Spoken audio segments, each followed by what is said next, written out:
A group of bipartisan American senators have introduced a bill that will require Washington to regularly transfer Russian assets that are frozen in the United States to Kyiv.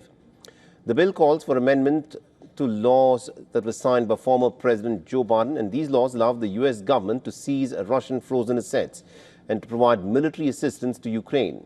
Both the Republican and the Democrat senators are pushing the U.S. government to start transferring these frozen assets to Ukraine every 90 days.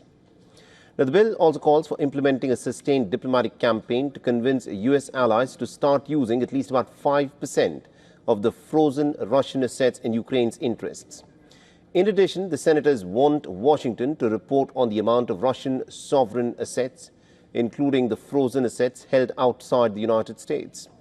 Now, since the beginning of the Russian invasion of Ukraine, the EU, Canada, the United States and Japan have frozen approximately $300 billion of sovereign Russian assets, and of these, about $5 to $6 billion are in the United States, with much of Europe, including $210 billion held at the Euroclear international platform in Belgium. Earlier in the week, Russia had warned the European states that it will go after any state that seeks to take its sovereign assets. And Moscow's threat came in response to reports that the European Union was floating the idea of spending billions of dollars worth of frozen Russian assets to help out Ukraine.